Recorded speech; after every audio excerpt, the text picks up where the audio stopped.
If I had $1 million to invest for retirement here in Canada, here's exactly how I would structure it. Retirement investing is a whole different ballgame compared to when you're younger. Early on, you can chase growth, take risks, and wait out the dips. But when you're approaching or already in retirement, the goal shifts. It's no longer swinging for home runs. It's about protecting what you've built, generating dependable income, and still leaving enough growth to outpace inflation. In this video, I'll walk you through how I would invest every single dollar of that $1 million by asset class, by stock, and by purpose. By the end, you'll have a clear blueprint of what a balanced Canadian retirement portfolio could look like. And before we jump in, don't forget to hit the like button and subscribe to Bucks and Beyond, where we deep dive into Canadian investing strategies to help you build wealth the smart way. Let's start with the foundation, safety. When you're retired, you can't just sit back and wait years for the market to recover. You need quick access to cash for everyday expenses without worrying about stock prices falling. And that's why I would keep 15% or $150,000 in cash and guaranteed investment certificates, also known as GICs. This part of the portfolio isn't meant to grow, it's meant to protect. Think of it like your safety net. If market crashes tomorrow, you won't have to sell your stock at a loss to pay your bills. You'll have 2 to 3 years of living expenses already covered. Personally, I would go with a high interest savings account for flexibility and laddered GICs for slightly better returns. Laddering means just spreading GICs over different terms, 1 year, 2 year, 3 years.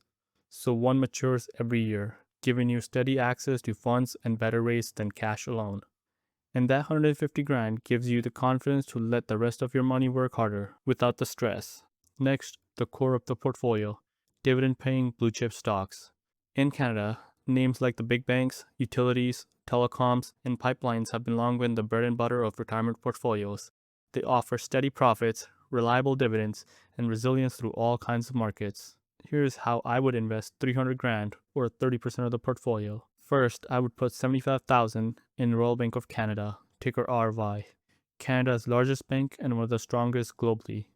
With a yield around 4 to 5%, RBC provides income and rock-solid stability.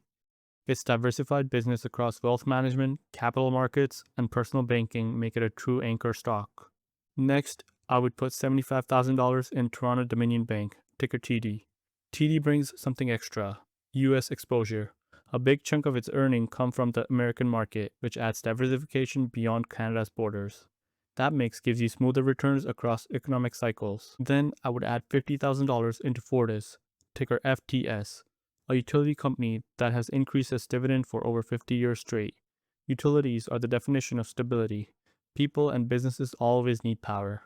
Fortis provides predictable earnings and consistent dividend growth. Next, I would add $50,000 to Enbridge, ticker ENB. Enbridge runs one of North America's largest energy infrastructure networks. It's like a toll road for oil and gas, consistent, dependable cash flow. With a yield often in 6 to 7% range, it is a retiree favorite for a good reason. And lastly, I would add $50,000 into BCE. Telecom is essential. No matter what happens in the economy, people still pay their phone and internet bills. BCE offers strong dividends and stability in a sector that is not going anywhere. Altogether, this $300,000 allocation forms the income backbone of the portfolio. Steady dividends, broad diversification, and companies with decade-long track records. Real estate adds another layer of income and diversification. But instead of buying rental properties and dealing with tenants, I would go with REITs, real estate investment trusts. With $100,000 or 10% of the portfolio allocated here, you get access to professional management, reliable monthly income, and exposure to property markets without the headaches. I would split it evenly, $50,000 into Canadian Apartment REIT, ticker CAR.UN, focused on residential rentals. This REIT benefits from Canada's housing shortage. Strong demand means high occupancy and consistent rent growth. Then I would put $50,000 into REI.UN REIT, ticker REI.UN. Once retail focused, REI.UN has smartly pivoted towards mixed-use developments and strong tenants. It pays attractive distribution and provides solid long-term stability. Together, these two give you a mix of residential and commercial exposure, a balanced way to earn passive real estate income. Although Canada has plenty of reliable companies, it is also heavily concentrated in just few sectors, mainly banks, energy, and utilities. To diversify, I would put $200,000 or 20% of the portfolio into US dividend growth stocks and ETFs. Here's the mix. $50,000 into Johnson & Johnson, ticker J&J, a healthcare powerhouse with a dividend growth record spanning decades. Defensive, stable, and dependable. Perfect for retirees. Next, $50,000 into Procter & Gamble, ticker PG. From toothpaste to detergent, its products are used daily around the world. This kind of consistency makes P&G a dividend investor's dream. Then, I would put $50,000 into Microsoft, ticker MSFT. A bit of growth never hurts. Microsoft dominates cloud computing, AI, and software, and it grows its dividends year after year. It adds a touch of innovation to the portfolio. And lastly, I would put $50,000 into Vanguard S&P 500 ETF, ticker VOO. Instant diversification into 500 of America's largest companies. If you don't want to handpick stocks, this ETF gives you broad exposure to the world's most powerful economy. This US portion balances safety, growth, and global exposure, helping your portfolio stay resilient and competitive over the long term. Every strong retirement plan needs stability, and that's what bonds bring.